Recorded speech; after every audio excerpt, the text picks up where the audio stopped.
হুসাইন ডাকতে বলে হোসেন, হুসাইন ডাকতে বলে হাসান,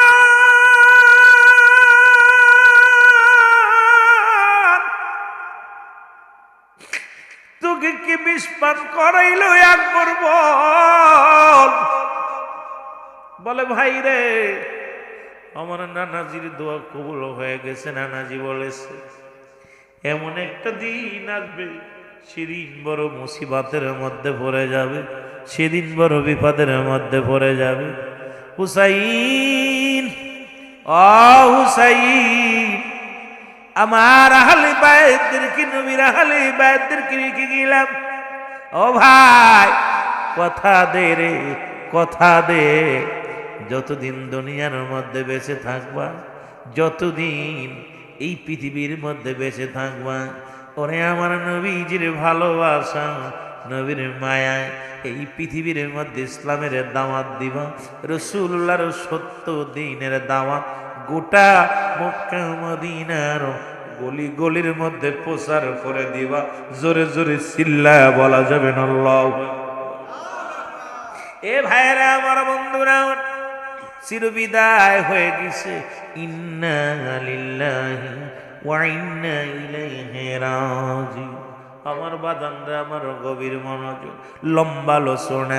এই আলোচনা যদি একটা বিষয় নিয়ে বলতে চাই, অনেক লম্বা আলোচনা হয়ে যাবে, শেষ করতে পারবো না। হাসান রাদিয়াল্লাহু তাআলা বিদায় হয়ে গেলেন, কিন্তু যে বললাম এই দুনিয়ার মানুষগুলো বড় লোভী।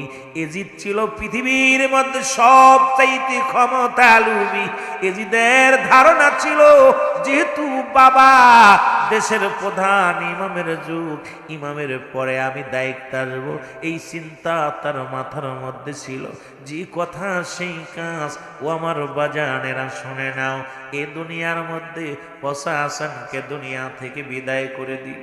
বিদায় করার পর আমিরে মুয়াবিয়া বারবার বোঝাইতে লাগলো, ও মুসলমান শুনে নাও, কারণ রাসূল তো বলেছেন আমারও ফাতের পরে 30 বছর পরে আমার নাতি হাসান হুসাইন এই রাজত্ব পরিচালনা করবেন, খেলাফতের দায়িত্ব পাবেন, ইমামের দায়িত্ব পাবে। গোটা বিশ্বের মানুষ আমার হাসান হুসাইনের অনুকরণ করবে, আমার হাসান আমার হুসাইনের কথা মতো চলবে। গোটা বিশ্বের মানুষগুলো আমার হাসানের নেতৃত্ব মানবে। সুতরাং এজিদ আমির হযরত আমিরে মুয়াবিয়া ডাকতে বলে, এজিদ আমি তোমার ক্ষমতায় বসতে দিতে পারি না, তবু বাবার কাছে জোর করিয়া ক্ষমতাও, এই ক্ষমতায় বসে গেলেন মাস্টার এজিদ। এজিদ বসিয়াই, ও মুসলমান শুনে নাও, বসিয়াই তো মানুষকে জোর করিয়া কালেমা পড়াতে লাগলেন। জোর করিয়া এজিদের পক্ষে লোকানা শুরু করলো। হাসানকে বিদায় করার পর ক্ষান্ত হয় নাই, এজিদ খেলাফতে বসে গেলেন। বসিয়ে একটা চিঠি লেখলেন, লম্বা চওড়া আলোচনা, একটু খেয়াল করবেন দাদু ভাইয়েরা। এবার চিঠির মধ্যে লেখলেন, হুসাইন বর্তমান ইমাম হলাম আমি, আমার বাবার উত্তরসূরি আমি, বাবার পরেই খেলাফত পেয়েছি আমি। আমি তোমার চিঠির মধ্যে লিখে দিলাম, তোমার দলবল সব নিয়ে আমি এজিদের অনুকরণ করো, আমার পায়ে ধরে ক্ষমা চাও, মাপ চাও, তাহলে তোমাদেরকে মাফ করে দিব, নয়তো হাসানের দশা হবে। হাসান যেমন দুনিয়া থেকে বিদায় হয়ে গেছে, তোমারও বিদায় হতে হবে। কারণ দেরি নাই, তোমরা মুসলমান শুনে নাও। হুসাইনের কাছে যখন চিঠিখানা আসলো, হুসাইন একটা চিৎকার মেরে ডাকতে বলে, নানাজি আজ জয়ের ভাই পৃথিবীর মধ্যে নাই, ও আমার নানাজি আজ বড় বিপদের মধ্যে আমি। এজিদ চিঠি লিখেছে আমার দলবল নিয়ে তার অনুসরণ করার জন্যে, তার কাছে বায়াত গ্রহণের করার জন্যে, কিন্তু আমার জীবন চলে গেল, এজিদের কাছে মাথা নত করব না। জোরে জোরে চিল্লায় বলা যাবে না মারহাবা। ক্ষমতায় বইয়াই জোর করে বাবার থেকে ছিনিয়ে ক্ষমতা নিয়ে চেয়ারের মধ্যে বইয়াই চিঠি লেখলেন, লম্বা চওড়া একখান চিঠি। চিঠি প্রথম চিঠি লেখলেন হুসাইনের কাছে, হুসাইন আমি তোমাকে, আমি এই দেশের প্রেসিডেন্ট, আমি এজিদ বলতেছি, তোমার দলবল নিয়ে আমার নামের উপরে বায়াত গ্রহণ করো, আমার অনুকরণ করো, নয়তো তোমাদের করুণ দশা হবে। হুসাইন লোকজনদের ডাক দিন। হুসাইন বলেন, তোমরা কি করতে চাও? এদের বায়াত গ্রহণ করতে চাও? বলা পর লোকজন বলে, না, আমরা তা করতে পারি না, কারণ আমরা নিজ কানে শুনেছি রাসূল আকরাম সাল্লাল্লাহু আলাইহি সাল্লাম বলে গেছেন যে আমার ওফাতের 30 বছর পরেই হাসান হুসাইন ক্ষমতায় আসবে। সুতরাং হাসান দুনিয়া থেকে চলে গেছে, হুসাইন আপনি তো আছেন, সুতরাং আপনাকে আমরা ইমাম মানি, এজিদকে ইমাম মানতে রাজি। আমার বাজানেরা চিঠি লিখে ফেরত দিলেন এজিদের কাছে, আর একটা চিঠি পত্র লিখে দিলেন, এজিদ তুমিও কান পেতে শুনে রাখো, যতদিন পর্যন্ত এই পৃথিবী আছে, যতদিন পর্যন্ত হুসাইন রাদিয়াল্লাহু তাআলার শ্বাস নিঃশ্বাস আছে, ততদিন পর্যন্ত তোমার ইমামত্ব মানব না। আমি হাসান হুসাইনের ইমামত্ব মানতে চাই। দলে দলে হুসাইনের পক্ষে মানুষ আসতে লাগলো। জোরে বলেন না মারহাবা। আর একটু জোরে বলেন না মারহাবা। মুহাব্বতের সঙ্গে দুরূদ শরীফ পড়েন, আল্লাহুম্মা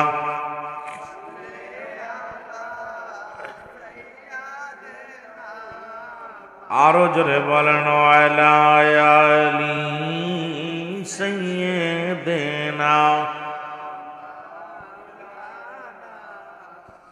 এমন হাবিব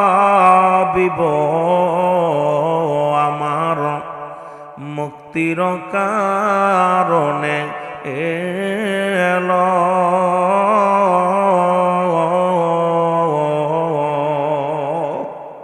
ওফাতের পরেও নবীজি পাপী উম্মতিরে না ভুলিল। এমন হাবিব আমার, নাচিল আকাশ, নাচিল বাতাস, নাচিল কোন সৃষ্টিময়।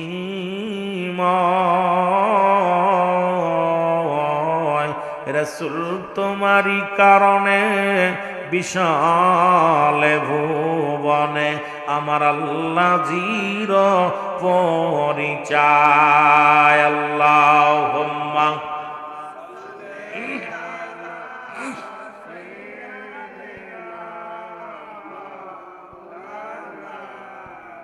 ওয়ালা আলি সাইয়্যিদিনা। এ দুনিয়ার মুসলমান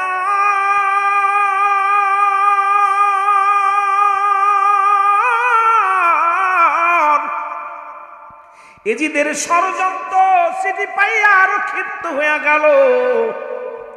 চিঠি লেখ পাইয়া মুসলমান যেমন কুকুরের মতো পাগল হয়ে গেল।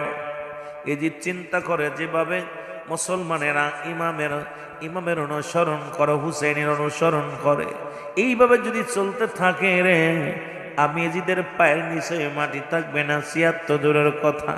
উনি ষড়যন্ত্র করে চিন্তা করেন, হাসানকে বিদায় করলাম, হাসানকে শহীদ করে দিলাম জহরে খাওয়াইয়া, এখন যদি হুসাইনকে হত্যা করি মক্কা মদিনায়, মানুষ ষড়যন্ত্র যদি জেনে যায়, আর যদি মানুষ জেনে যায় আমি হত্যাকারী, প্রথম আমি ১ নাম্বার আসামি, তাহলে আমার কেউ ইমাম মানবে না, আমার নেতৃত্ব কেউ মানবে না, টিকে থাকা বড় কষ্ট হয়ে যাবে।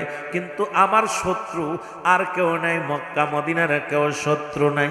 আমার শত্রু ছিল দুজন, একজন শেষ হয়ে গেছে, আর একজন শত্রু, সে হলো হযরত হুসাইন রাদিয়াল্লাহু তাআলা। এজিদের শত্রু এজিদও জানে আমার নেতৃত্ব একমাত্র হুসাইন মানবে না, এই জন্যে চির বিদায় করে দিতে হবে। হুসাইনকে বিদায়। মুসলমান গভীর মনোযোগ, যে কথা বলতেছিলাম, এজিদের চক্রান্ত, উনি চিন্তা করলো যেভাবে হোক তাকে বিদায় করা লাগবে। কুফা নগরের গভর্নর ইবনে জিয়াদকে ডাক দিয়ে বলে, জিয়াদ রে শোনো, তোমাকে আমি এই প্রদেশের মন্ত্রী বানায়া দিব, তোমার ক্ষমতা দিব, নির্বাচন করা লাগবে না, আমি তোমাকে সিলেকশন করলাম, আরো পার পাবা, শক্তি পাবা, আমি যখন গদির মধ্যে ঠিক মতো বসতে পারবো, ও জিহাদ, তখন তুমি আমার কাছের মন্ত্রী হবা। কুপ্পানগরের গভর্নর শুধু হবা না, অনেক মালামাল দিব, টাকা দিব, ধন সম্পদ দিব, পুরস্কার দিব, বিনিময় শুধু একটা, যে কোনো কৌশলে হোক, চলে বলে কারণ কুফার মানুষগুলো হুসাইনের ভক্ত বেশি, হুসাইনকে বেশি ভালোবাসে। হুসাইন যদি কুফার মানুষের মাঝে দাওয়াত পায় নিশ্চিত ছুটে আসবে। তোমরা একটা কাজ করো, ও জিহাদ দেরি করো না, তাড়াতাড়ি হুসাইনকে চিঠি দিয়ে আনার ব্যবস্থা করো, আনিয়া চিরবিদায় করে দাও। জোরে জোরে চিল্লায়া বলা যাবেন আল্লাহু আকবার। কুফার গভর্নর, ও যুবক, জিয়াদ কি করলেন? একটা চিঠি লিখলেন, চিঠির মধ্যে লিখে দিল, কোথায় রে হুসাইন? কুফার মুসলমান মানুষেরা, কুফার জনগণ আপনার নামের উপরে বায়াত গ্রহণ করার জন্য পাগল হয়ে আছে, পঙ্গপালের মতো ছুটে আসবে। আয় আয়, আর দেরি করিস না। কোন কোন রাবিগণ বলছে একটা নয়, দুটি নয়, 40,000, কেউ বলছে 12,000 চিঠি, কেউ বলছে মুসলমান 400 চিঠি, এইরকম আবার কেউ বলে 72 চিঠি। এইরকম চিঠিগুলো যখন লিখে পাঠাইলেন, চিঠিগুলো পাইয়া হুসাইন রাদিয়াল্লাহু তাআলা মুরব্বীদের সঙ্গে পরামর্শ করলেন। ডাকতে বলে, মুরব্বীরা রে, আমার বাবা সমতুল্য আমার বাবা নাই, আমার নবী নাই, নানা দুনিয়ার মধ্যে নাই, সেরে খোদা আমার বাবা জান দুনিয়ার মধ্যে নাই, জোরের ভাই নাই, তোমরা আমার দিনী ভাই, তোমরা আমার মুসলমান ভাই, পরামর্শের জন্য সবাইকে ডাকলেন, মুরব্বীদের ডাকলেন। কারণ নবীজি বলে গেছেন, মুসলমান যেটা হুসাইন যখন ক্ষমতায় আসবে তার আগেই তো 4 খলিফার বিদায় হয়ে গেছে। আমার নবীজির মা, আমার নবীজির বাবা তো তার আগেই চলে গেছে, নবীজির সাহাবীরা চলে গেছে, হাসান হুসাইনের মা বাবা দুজনই চির বিদায় হয়ে গেছে। ও মুসলমান শুনে নাও, 4 খলিফার বিদায়, মুসলমান হযরতে মা ফাতেমাতুজ জোহরার বিদায়, সবাই বিদায় হয়ে গেছে, ইন্তেকাল করেছে। এখন কে দিবে পরামর্শ? জোরের একটা ভাইও নাই। মুরব্বীদের ডাক দিয়া চিঠিখানা লইয়া হাতের মধ্যে দিয়া বলে, দেখো রে মক্কা মদিনার মানুষেরা রে, এই চিঠিগুলো কুফা থেকে আসে, কুফার মানুষেরা কালেমা পড়তে চায়, কুফার মানুষেরা মুসলমান হতে চায়, তোমরা কি বলতে চাও? লোকজনে বলে, না না হুসাইন, চিঠি যতই দিক না কেন, চিঠি দেখে আমাদের ভালো লাগে না, এর মধ্যে ষড়যন্ত্র ঘিরান পেতেছি। কারণ মুরব্বীদের আল্লাহ এমন জ্ঞান দিয়েছে, মুরব্বীদের পরামর্শ যদি এখনো চলেন, যে সংসারের মধ্যে মুরব্বীরা নেতৃত্ব দেয়, এখনো সেই সংসারের ভিতরে শান্তি আছে, সেই ফ্যামিলির মধ্যে শান্তি আছে। তোমরা মুরব্বীদের অবহেলা করো না, কারণ নবীজি নিজেই তো মুরব্বীদের সম্মান করেছে। নবীর চাইতে 6 মাসের বড় ছিল সিদ্দিক আবু বকর। আমার নবীজি প্রায় সময় পরামর্শ করতেন আকবরের সঙ্গে, এ যুবক সিদ্দিকে মুসলমান শুনে নাও, যদিও নবীর শ্বশুর ছিলেন হযরত আবু বকর সিদ্দিক রাদিয়াল্লাহু তাআলা আনহু, মুসলমান শুনে নাও, আবার নবীর চাইতে 6 মাসের বড়। আমার নবীজি মাঝে মাঝে পরামর্শের জন্য আবু বকরকে ডাকতে বলতেন, আবু বকর রে, তুমি আমার বয়সের বড়, 6 মাসের বড় আবু বকর। পরামর্শের জন্য মাঝে মাঝেই আবু বকরের পাশে যেয়ে বসতো। আর আমাদের ছেলেরা এখন মুরব্বীদের পরামর্শ নিতে চায় না, তাদের কথাই শুনতে চায় না, কারণ মুরব্বীদেরকে মূল্যায়ন করা ভুলে গেছি। এই জন্য সংসারের মধ্যে, সমাজের মধ্যে ঝামেলাও শুরু হয়ে গেছে। জোরে বলেন ঠিক কি না? রাসূল কত ভালোবাসতো, ছোটদেরকে আদর করে ডাকতো আমার পাশে আয়।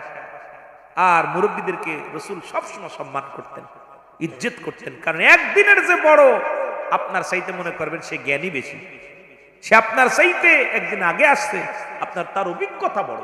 সুবহানাল্লাহ বলেন না?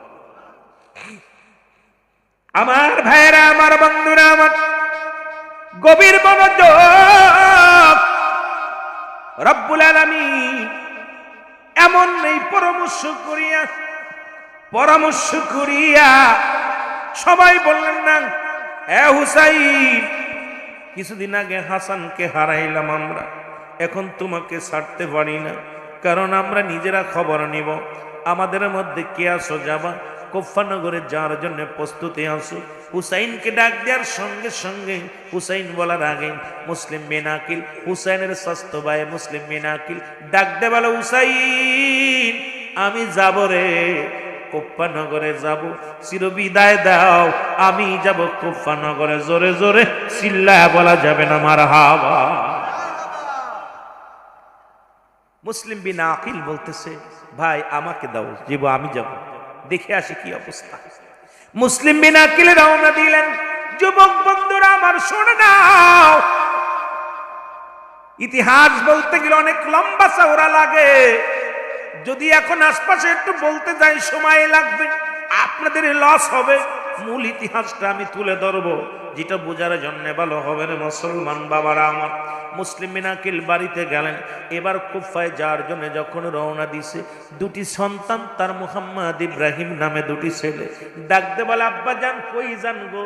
বলে, বাজান রে, আমি যাই কুফা নগরে ইসলামের দাওয়াত পৌঁছানোর জন্য, কুফা মানুষের মনের ভাব পরীক্ষা করার জন্য। দুটি সন্তান ডাকতে বলে, বাবাজি আমাদের তো মা নাই, আমাদের মা নাই, আমরা কার কাছে থাকবো রে আব্বাজি? আমাদেরকে লয়া যান, কে আমাদের আদর করবে, কে আমাদের ভালোবাসবে, কে আমাদের খাওয়াইবে, কে আমাদেরকে আদর করবে গো বাবা? বাবা যার ঘরে নাই, মা যার ঘরে নাই, তার মতো দুঃখী পৃথিবীর মধ্যে নাই।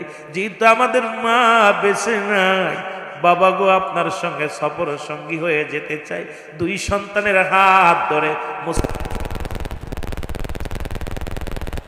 নগরে যাওয়ার পর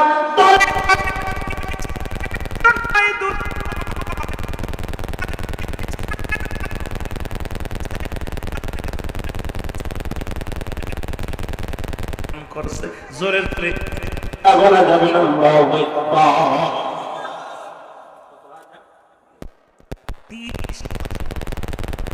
এই দৃশ্য দেখা মুসলিম পত্র নিয়ে রাখলেন, হুসাইন যা মনে করেছিলাম তা না, তুমি তাড়াতাড়ি আসো, তোমার নামের উপরে 30,000 মানুষ বায়াত গ্রহণ করেছে, কুফার অধিকাংশ মানুষ মুখে আছে, আপনি আসবেন, আপনাকে দেখবে, আপনার নামের উপরে রাসূলের কাছে বায়াত গ্রহণ করবে, তাড়াতাড়ি আয়েন।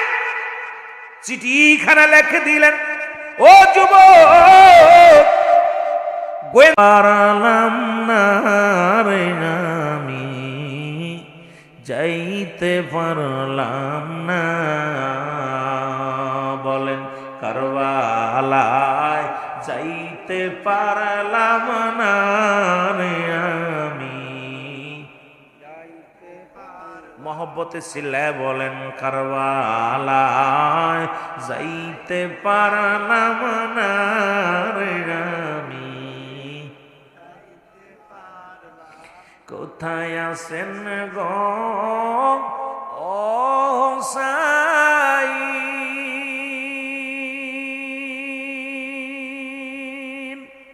আপনার প্রেমে কান্দি আমি। কোথায় আছেন গো হাসান হুসাইন, আপনার প্রেমে কান্দি আমি। খুশি জন হয় মোর নবীজি, খুশি জন হয় মা জননী, কারবালায় যাইতে পারলাম না আরে আমি, যাইতে পারলাম না। মহব্বতে বলেন কারবালা, আরে আমি যাইতে পারলাম না।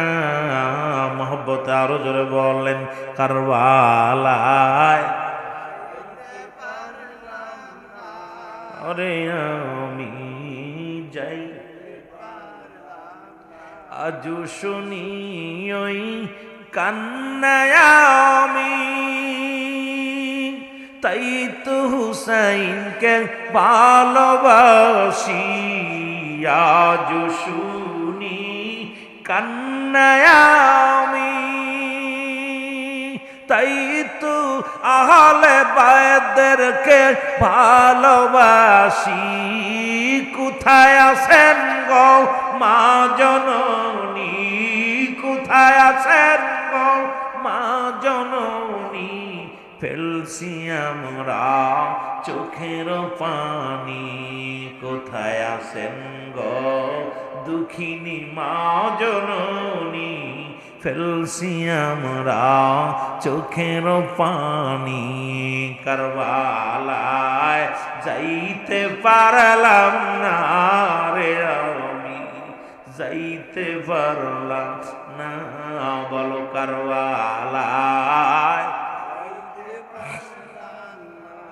আরে আমি যাই। ৭২ জন যে কাফেলাই শিশু আজগার সঙ্গেতে যায়। ৭২ জন যে কাফেলাই শিশু আজগার সঙ্গেতে যায়। ছিল কতই নরনারী, ছিল কতই নরনারী, ফেলছে তারা চোখের পানি। কারবালায় যাইতে পারলাম না রে আমি, যাইতে পারলাম না।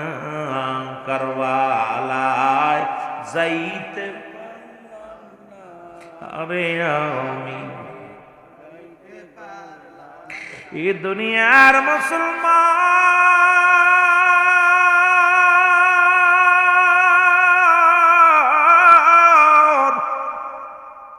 দিলের কান্ডা লাগা শোনো।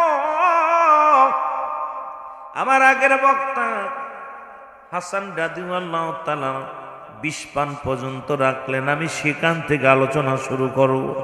তাহলে আপনাদের বুঝতে ভালো হবে, কারণ ছোট্ট ইতিহাস নিয়ে আলোচনা করলে মূল পাইনি বুঝতে পারবেন না। আর বিষাদ সিন্ধুর পড়ি আলোচনা করলেও মজা পাবেন না। মীর মোশাররফ হোসেন লিখলেন হায় অর্থ, অর্থনাথের মোর। আর একটা হলো বাংলায় বলে পরশ্রুতি কাতর, একজনের ভালো একজন দেখতে পারে না। মুসলমান শুনে নাও, রসুল বলছে বাল হওয়া কিলাফ, এই দুনিয়াটা হলো পচা দুর্গন্ধমরি। মানুষের চরিত্র হলো কুকুরের চরিত্র। ওই মুসলমান শানে কারবালা ওদিন ঘটেছিল শুধু অর্থের লোভে গো, সেদিন ঘটেছিল এই সম্পদের লোভে, সেদিন ঘটেছিল চেয়ারের লোভে। আজও বাংলাদেশের মতো এই এমন রাষ্ট্রে যেমন ক্ষমতার জন্য কামড়া কামড়ি শুরু করেছে, চেয়ারের লোভে কামড়া কামড়ি শুরু করেছে, ওই শানে কারবালা হয়েছিল রে মুসলমান এই গদিটা রক্ষা করার জন্যে। গদির বড় লোভ, এই জন্য রসুল বলছে ভালো হওয়া কেলাম। এই দুনিয়ার মানুষ হলো পচা দুর্গন্ধমরি। পৃথিবীটা মানুষের চরিত্র হলো কুকুরের চরিত্র। কুকুর যেমন মুড়ি পাইলে খুশি হয়, সে জামানার মানুষগুলো সম্পদ পাইলে খুশি হয়। এটা জিনার মধ্যে আসুক, ইটা সুদের মধ্যে আসুক, এটা ঘুষের মধ্যে আসুক, এ মুসলমান যেমনি আসুক কত হলেই হলো। এদিকে দেখার বিষয় না, হালাল হারাম বুঝি না, হালাল হারাম বুঝার চিন্তাও করি না। আজকে আমরা মহা বিপদের মধ্যে আছি। এই মহরম মাস থেকে শিক্ষা নিয়ে অনেক আছে রে মুসলমান। এখান থেকে দুইটা ভাগ হয়েছে ইসলাম, একটা উলেজিদ ইসলাম, একটা হুসাইনি ইসলাম। এজিদ ইসলাম যারা ধারণ করেছে আজও তারা মুসলমান এজিদকে রাহমাতুল্লাহ ঘোষণা করে। মসজিদের মেম্বারে দাঁড়াইয়া এজিদকে নিষ্পাপ বানাইতেছে, মসজিদের মেম্বারে বইয়া এজিদকে নির্দোষ বানাইতেছে। এই মসজিদের মেম্বারে বইয়া অনেক আলেম এজিদকে রাহমাতুল্লাহ বনিয়া ঘোষণা দিতেছে। আমার দেশের অনেক পীর সাহেব হুজুরও এজিদকে দায়ী করে না হুসেনকে হত্যার জন্যে, কিন্তু ইসলামটাকে খণ্ড করার জন্যে সব চাইতে এজিদি দায়ীর মধ্যে কোনো সন্দেহ নাই। ধরে বলেন ঠিক কিনা? যদি তোমাদের এতই মায়া লাগে এজিদের জন্য, তোমাদের ছেলের নাম রাখো এজিদ, ঠিক কিনা? যদি তোমার এত মায়া লাগে এজিদের জন্য, তোমার দাদার নাম রাখো এজিদ। যদি তোমাদের এতই কান্না আসে, তাহলে তোমার বংশের আউলাদের নাম রাখো এজিদ। কেন রাখো না? কেন রাখো না? আস্তে আস্তে আস্তে সবাই বসো। দাদু ভাই, এখানে দুইটা জিনিস পায়, একটা রহমত আর একটা গজব। আস্তে সবসময় যেন ধীরে ধীরে আস্তে আস্তে কাজ করেন। মহব্বতের সঙ্গে দুরূদ শরীফ পড়েন। আল্লাহুম্মা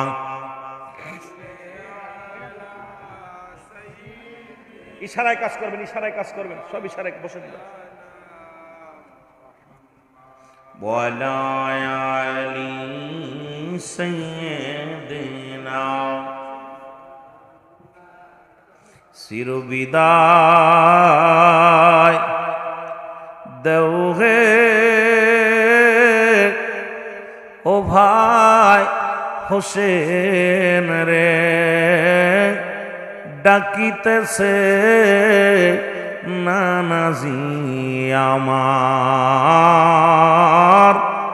ডাকিতেছে নানাজি আমার।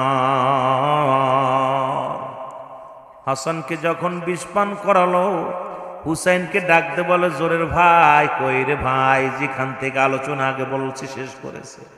এ দুনিয়ার মুসলমান আমার সাথে বলেন চিরবিদায় দাও হে ও ভাই হোসেন রে, ডাকিতেছে নানাজি আমার, বলেন ডাকিতেছে ও ভাই হোসেন রে,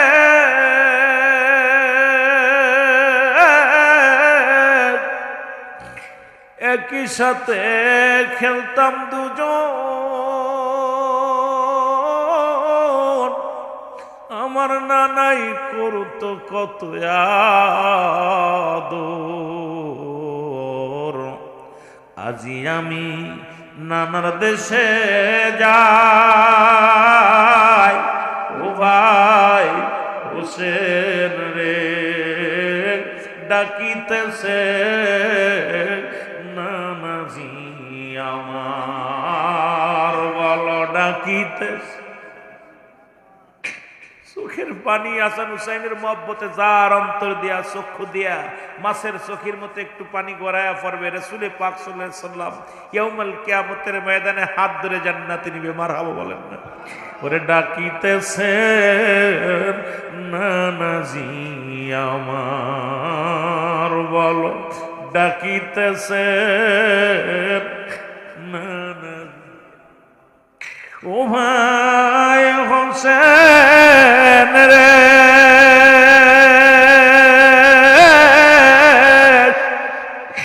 আর না হবে কবু দেখা,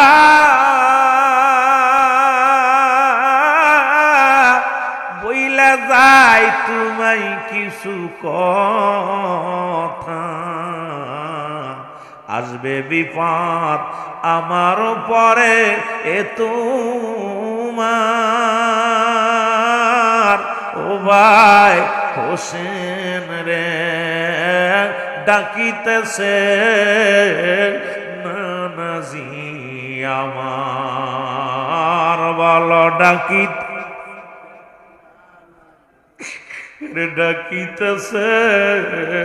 নানাজি ও ভাই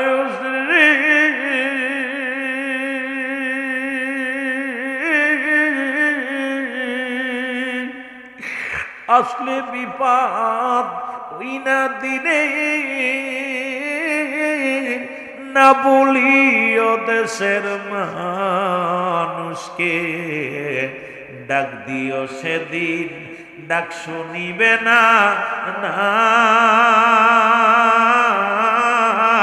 ও ভাই হোসেন রে, ডাকিতেছে নানাজি আমার, বলো ডাকিতেছে নানাজি আমার, চিরবিদায় দাও হে ও ভাই হোসেন রে, ডাকিতেছে নানাজি আমার, ওরে ডাকিতেছে নানাজি আমার।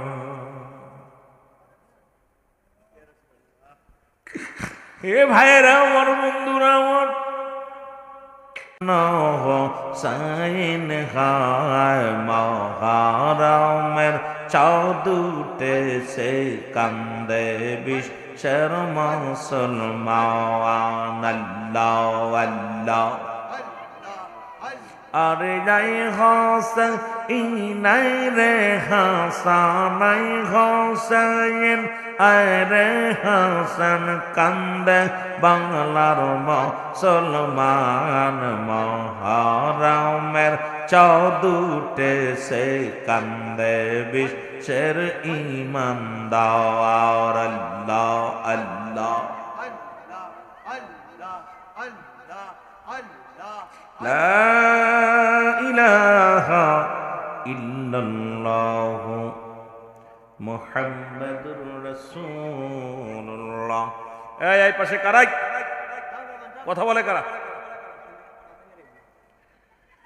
মহান রব্বুল আলামিন পবিত্র শুহাদায়ে কারবালার স্মরণে এই শাহপুর আজকের এই আলীনগর পাকপাঞ্জাতনের স্মরণে আজকে ফকির কাদের মিয়ার বাড়ির উদ্যোগে, এই কাদের মিয়ার উদ্যোগে সপ্তম বাৎসরিক সুন্নি মহাসম্মেলন।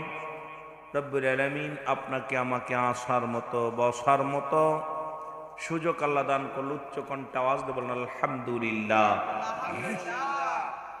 আজকের এই মাহফিল থেকে সালাম ও কদম জানাই কুল কায়নাতের নবী, নবীদের নবী, রাহমাতাল লিল আলামিনের ফুত পবিত্র কদম মোবারকে সালাম ও কদম মুসি জানাই বাংলাদেশের অসংখ্য হক্কানি ওলি আল্লাহদের পুত পবিত্র কদম মোবারকে সালাম ও কদম মুসেন আপন আপন পীরের পুত পবিত্র কদম মোবারকে সালাম জানা আজকের মাহফিলের সম্মানিত সভাপতি আউলাদে ওলি, যিনি আউলাদে রাসূল বলা হয়, যাদের যে দরবার কান্দোরা দরবার শরীফ, সেই দরবার শরীফ জনাব আলহাজ সৈয়দ জনাব মোহাম্মদ দস্তগীর সাহেব কান্দোরা দরবার শরীফ। ওনার আসার কথা, উনি আসছেন কি জানি না, তবু ওনার যেহেতু পীর সাহেব কেবলা উনি এখানে আসবেন। আজকের মাহফিলের সহসভাপতি জনাব মোহাম্মদ আসকির মিয়া সাহেব, আজকের মাহফিলের সহসভারত্ন সৈয়দ জনাব মোহাম্মদ আরিফ হোসেন সাহেব, আজকের মাহফিলের প্রধান মেহমান জনাব সৈয়দ মোহাম্মদ জাবেদ সাহেব, আজকের মাহফিলের সম্মানিত ওলামা ইকরাম যাদের মধ্যে আলোচনা করছেন জনাব কারি হজরত মাওলানা ফখরুল ইসলাম সুরে বেলালি, অন্যান্য ওলামা ইকরাম, মুসলিম ইমাম সাহেব, মুসল্লিগণ, আমন্ত্রিত অতিথি, আমন্ত্রিত মেহমান যারা আছেন প্রত্যেকের জানাই মুবারকবাদ ও সালাম। সামদরবিষ্ট আশেকান জাকেরান দান কোরআন মুসলমান ভাই বন্ধুগণ, পর্দারের মা বোনেরা, মুসলিম ইমাম সাহেব, মুসল্লিগণ, মিডিয়ার ভাইয়েরা, পর্দারের মা বোনেরা, সকলকে আবারও সালাম জানাই। আসসালামু আলাইকুম ওয়া রাহমাতুল্লাহি ওয়া বারাকাতুহু। আপনারা ভালো আছেন? আর একটু জোরে বলেন আলহামদুলিল্লাহ। এমন একটা মাস আমাকে আলোচনা দিচ্ছে শানে কারবালা। আমিও সন্ধ্যার পর পর আপনাদের এখানে প্রবেশ করেছি। আমি আসার পর দেখছি যতগুলো ওলামা ইকরাম আলোচনা করেছেন প্রত্যেকেই কারবালা নিয়ে আলোচনা করেছেন। মাসটাও কারবালা। এই যে আমাদের এই কারবালা, এই কারবালার মাস শুনলে অনেক অনেক বাতিলদের যাদের চুলকানি রোগ শুরু হয়ে যায়, কারবালার মাস আসলে কিছু মানুষ যাদের চুলকানি রোগে ধরে, আর কিছু আশেকের চোখের পানি ধরে। যেটা বলেন ঠিক কিনা? আমার কাদের ভাই অত্যন্ত আশেক মানুষ। আজকের এই মাহফিল খানা গরিব মানুষ হলেও আপনাদেরকে নিয়ে 10 জনের সহযোগিতায় যা আপনারা দিয়েছেন, সর্বসহযোগিতা হলো আপনাদের সহযোগিতা হলো মন ইমানি বল। এই যে আসছেন এটাও একটা সহযোগিতা। জোরে বলেন ঠিক কিনা? কেউ টাকা দিয়া, কেউ কথা বইলা, ভালোবাসা দিয়ে, সার্বিক সহযোগিতার মাধ্যমে সুন্দর প্রোগ্রাম রব্বুল আলামিন সাজানোর তৌফিক দান করেছেন। গতকালকে হাজার ঝড়ে বৃষ্টি ঝরেছে 3-4 ঘন্টা। এই মাহফিল বসতে পারবে, আপনারা আসতে পারবেন এমন আজকে ভাবতে পারেন না অনেকে। সব মিলে রব্বে কারিম আপনাদেরকে সব কর্মকাণ্ড বাদ দিয়া জান্নাতের বাগানে আসার সুযোগ দান করলো। আপনারা খুশি না বেজার? শুনলে বেশি খুশি হবেন। এই কারবালা পহেলা মহরম থেকে, কারবালার মাস প্রথম মহরমের 1 তারিখ থেকে, মহরমের চাঁদ ওঠার পর থেকে আল হাসান আল হুসাইনের মহব্বতের ফয়েজ অরিদ হয়েছে 30 তারিখ পর্যন্ত।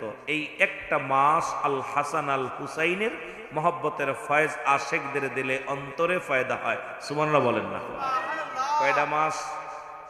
আরো জোরে বলেন, কয় মাস? এই 1 মাস। এই মাসে আল্লাহ রাব্বুল আলামিন দুনিয়া সৃষ্টি করেছেন। কি সৃষ্টি করেছেন? একটু আরো জোরে বলতে হবে, কথা বলতে হবে। আমি বাজান এত বড় আলেম না, যত বড় নাম শোনেন, যত বড় কথা বলে, আকাশের নিচে এই জমিনের উপরে আমার মতো নরাধনার দ্বিতীয় কেউ নেই। আমি পাপী মানুষ, গুনাহগার মানুষ। না আছে এলেম, না আছে কোনো কালাম, না আছে কোনো কিছু, আছে শুধু আপনাদের দোয়া। ওলি আল্লাহদের নেক তাওয়াজ্জু শক্তি নিয়ে মদিনাওয়ালার এই গোলামের যদি একটু দয়া করে আল্লাহ রাব্বুল আলামিন কিছু বলার সুযোগ দান করে তাহলে বলতে পারবো, নয়তো কিছু বলা সম্ভব না। সুতরাং আপনাদের এলাকায় অনেক বিগ গোলামে একরাম, বড় বড় আলেম আছে, তার মধ্যে সর্বোচ্চ ক্ষুদ্র আলেম আমি আপনাদের এলাকার মধ্যে আসি। এক দেশের গালি এক দেশের বলি। আমার বাড়ি মাগুরা আপনাদের থেকে 600 কিলো দূরে, প্রায় 550-600 কিলোমিটার দূরে। আর আমিও ঢাকা থাকি না, ঢাকা থেকে 250 কিলো দূরে আমি থাকি, অনেক দূরে থাকি। দূরের থেকে আপনাদের মাঝে আসি। এই কাদের অত্যন্ত মায়া করেন, ভালোবাসেন। সারাদিন ভরে জার্নি করা লাগে, সারাদিন ভরে জার্নি করে আসা লাগে, অনেক দূরত্বর পথ। যদিও এলাকার মধ্যে যখন প্রোগ্রাম থাকে তখন আসা হয়, অনেক সময় সে তখন একটু কষ্ট কম হয়। আর যখন বাড়ি থেকে আসি তখন তো কষ্টের কোনো সীমা নাই। সব মিলে রব্বুল আলামিন সুন্দর পরিবেশে মহরম মাসে এখানে আল্লাহ সুযোগ দান করলো। একটু জোরে জোরে চিল্লায় আর একটু জোরে বলেন আলহামদুলিল্লাহ। মহরমের 10 তারিখে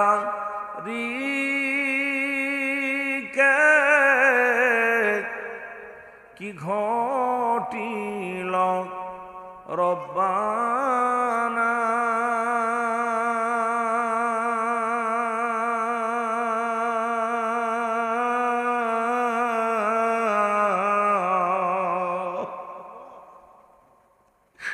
কলিজা ফাটিয়া যায় রে শুনলে করুণ ঘটনা,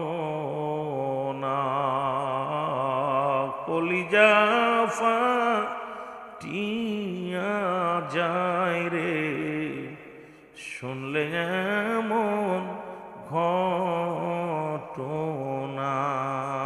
আকাশ কান্দে, বাতাস কান্দে,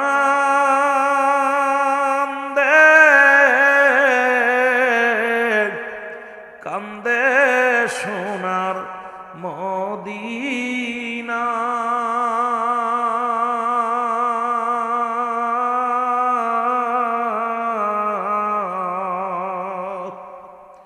কারবালাতে শহীদ হলো নবীর জানে রোজানরা, কারবালাতে শহীদ হইল আমার নবীজির কলিজা। মহরমের 10 তারিখে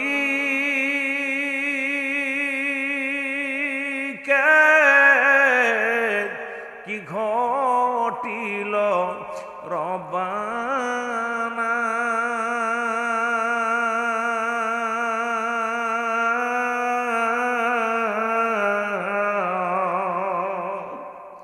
কলিজা ফাটিয়া যায় রে শুনলে করুণ ঘটনা।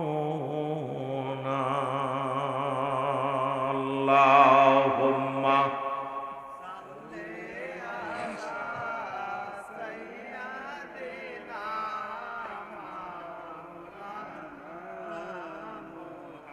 ওয়ালা আলি সাইয়্যিদিনা।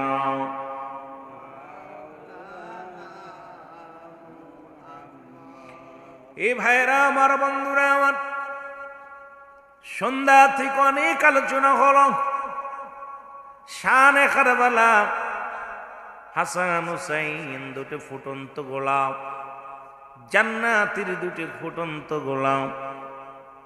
রসুল নিজে বলেছেন হাসান হুসাইন আমার, আমি নবী হাসান হুসাইনের যারা আমার হাসান হুসাইনকে ভালোবাসবে, আমি নবীর ভালোবাসা হবে। সেই নবীর ভালোবাসার দরকার আছে কিনা? আর একটু জোরে বলেন, আছে কিনা? রসুলের প্রেম ভালোবাসা যার অন্তরে যতটুক, তার ইমান বলতে ততটুক। রসুলুল্লাহর ভালোবাসা যার অন্তরে নাই, তার ইমান বলতে কিছু নাই, সরাসর বেঈমান, সরাসর বেঈমান। সুতরাং দাড়ি, টুপি, জুব্বা, পাগড়ি সব ঠিক আছে, আমার রসুলের অনুসরণ করে না, নিজের জানের চাইতে মালের চাইতে রসুলকে ভালোবাসে না, রসুলের আহলে বায়াতদেরকে ভালোবাসে না, সে কোশ্চিন কালো ইমানদার হতে পারে না। জোরে বলেন ঠিক কিনা? আর একটু জোরে জোরে চিল্লায় বলেন ঠিক কিনা? এই কারবালায় থাকি তো আল্লাহ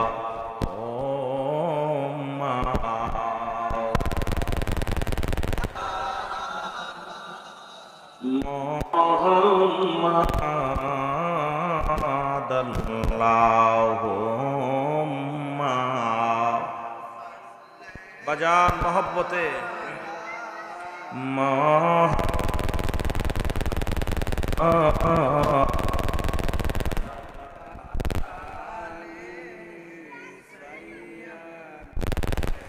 কোথায়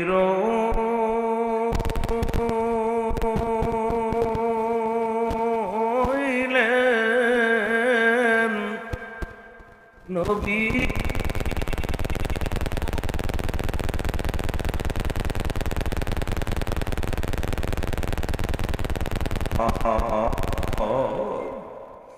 কোথায়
আইরে হাসান হুসাইন বলে, হাসান হুসাইন বলে, কান্দে বাংলা মুসলমান মেরে চাঁদুতে কান্দে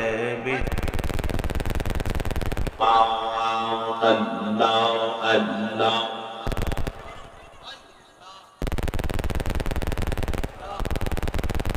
তার করুণ কাহিনী মদিনার রাজত্ব আমার হাতের মধ্যে, গোটা পৃথিবীর মানুষ আমাকে মেনে নিবে, কারণ আমার শত্রু মক্কার মানুষ নয়, আমার শত্রু মদিনার মানুষ নয়, আমার শত্রু কুফার মানুষ নয়, আমার একমাত্র শত্রু এখন হুসাইন।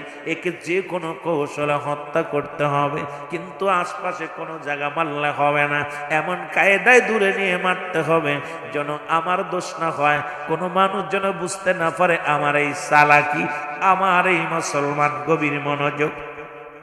আজকে আমরাও বুঝতে পারি না, বড় কষ্ট লাগে বাংলাদেশে। আজকে বাংলাদেশে মুসলমানদের উপরে, মুসলমান সংখ্যালঘু কিছু বাজানেরা আছেন, তারা এমন ভাবে তারা দেশটাকে দ্বিখণ্ড করার জন্য, বাংলাদেশটাকে খণ্ড করার জন্য পায়তারা শুরু করেছে।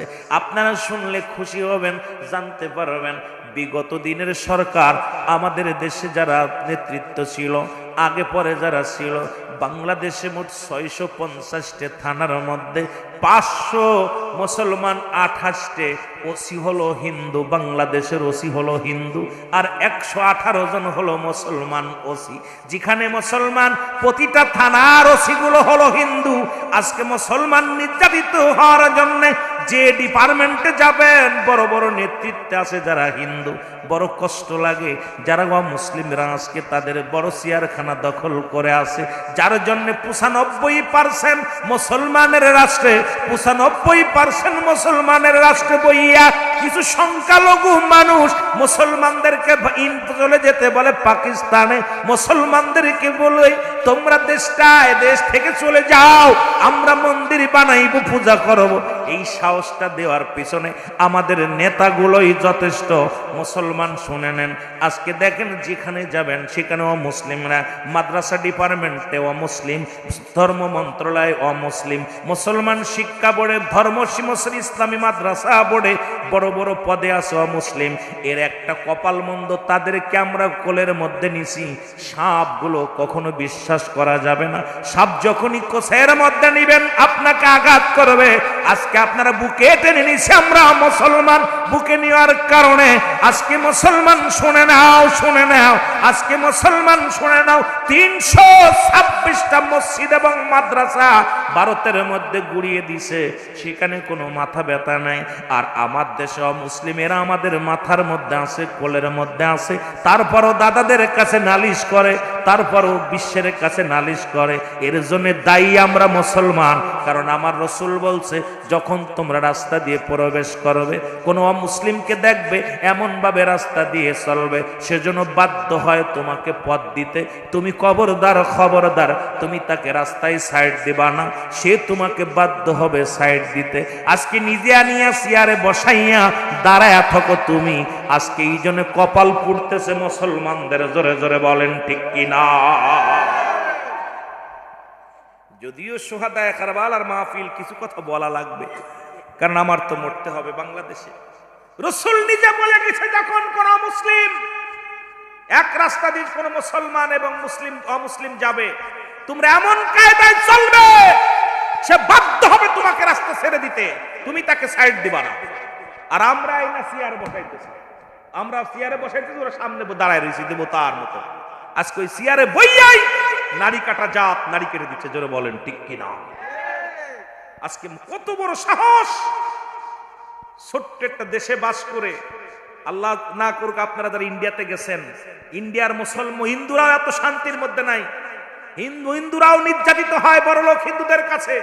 আর বাংলাদেশের হিন্দুরা যেভাবে বুক ফুলায় চলে, যেভাবে, এই জন্য শাহজালালের জমিন, এই সিলেট জমিন, সেই শাহজালালের জমিনে শাহজালাল তাকবীর দিয়েছিল, নারায়ে তাকবীর, আল্লাহু আকবার, নারায়ে রিসালাত ইয়া রাসূলুল্লাহ। সঙ্গে সঙ্গে মূর্তিগুলো থরথর করে কেঁপে ভেঙে পড়েছে। শাহজালাল যখন তাকবীর দিয়েছিল, আজান দিয়েছিল, গোরগোবিন্দর দালান ভেঙে পড়েছিল। সুতরাং যেখানেই মস্তানি করো না কেন, এই সিলেট জমিনের মধ্যে কোনো মস্তানি চলবে না, জোরে বলেন ঠিক কিনা। আমাদের অস্ত্র ধরা লাগবে না সিলেটের মুসলমানদের। সেই সিলেটের জমিনে দেখলাম শাহজালালের মাজারেও আমাদের কিছু ভাই, প্রশাসনের ভাইয়েরা ওখানে যাও, আরে কোনো বাতিলের 1 টাকা মাজারে দেয় না, জোরে বলেন ঠিক কিনা। আমরা দিতেছি, আপনারা আজকে মাদ্রাসায় কোটি কোটি টাকা আত্মসাৎ করতেছেন, আমরা তো কখনো হিসাব চাইতে যাই নাই। শাহজালালের মাজারে কত টাকা, শাহপরানের মাজারে কত টাকা, এইটার এখন উন্ডা হিসাব নিতে আইছে। কথা বুঝছেন? এটা হিসাব নিতে আইছে, হিসাব তো অন্য জায়গা যায় না। এই শাহজালালের জমিনে ভণ্ডামি চলবে না, কারণ শাহজালাল এদেশ পরিচালনা করেছেন আযানের মাধ্যমে, এদেশ পরিচালনা করেছেন তাকবীরের মাধ্যমে, এদেশ থেকে বিতাড়িত মুসলিমদেরকে করেছে তাকবীর দিয়া, নারায়ে রিসালাতের স্লোগান দিয়ে। জোরে জোরে চিল্লায় বলেন ঠিক কিনা? এদেশে আবার শাহজালালের সৈনিকের দরকার আছে কিনা? আরো জোরে বলেন আছে কিনা?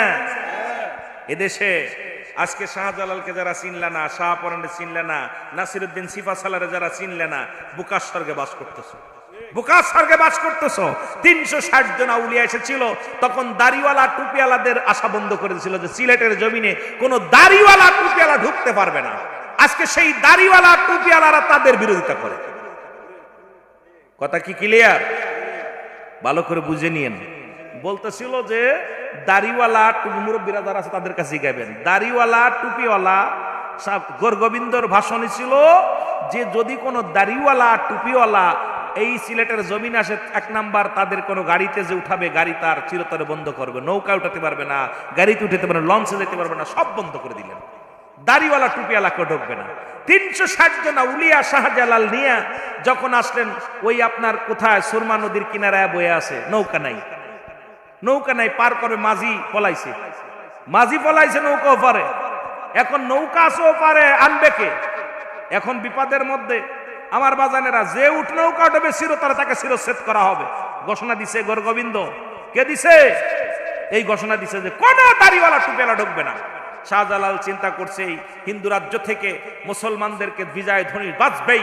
সিলেটের মানুষ যদি জানতাক ইতিহাস, তাহলে ওই শাহজালালের মাজারে 1000 বার যে সুমা দিতা, শাহজালালের নামের উপরে তোমরা 1000 বার সেলট দিতা, কিন্তু জানো না তোমরা ইতিহাস। শাহপরানের সেলট দিতা, শাহ নাসিরউদ্দিন সিফাসালার সেলট দিতা, কারণ তোমরা ইতিহাস ভুলে গেছো, কারণ তোমরা আবার গোলামি শুরু করেছো অমুসলিমদের জন্য। বলেন ঠিক কিনা?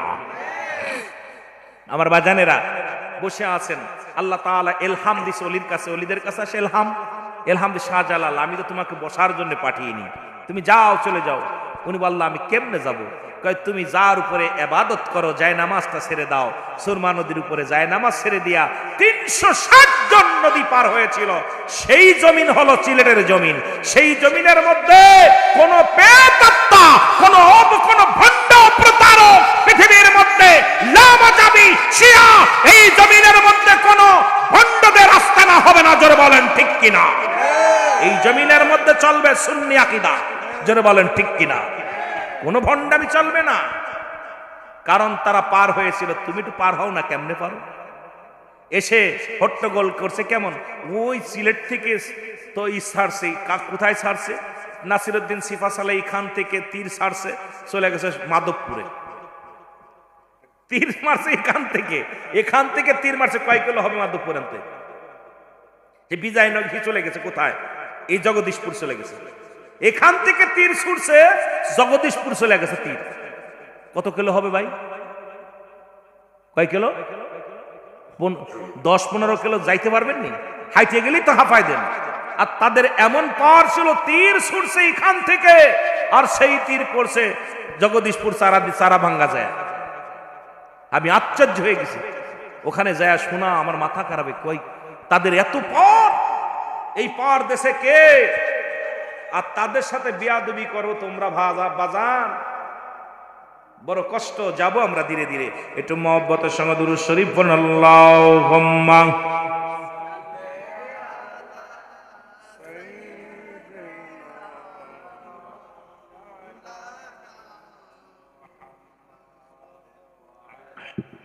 দুরূদ শরীফের জন্য বাট জোরে জোরে।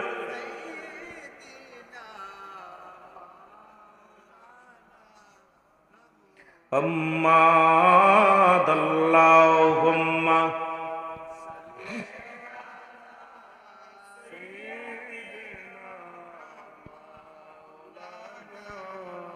ওয়ালা আলি সাইয়্যিদিনা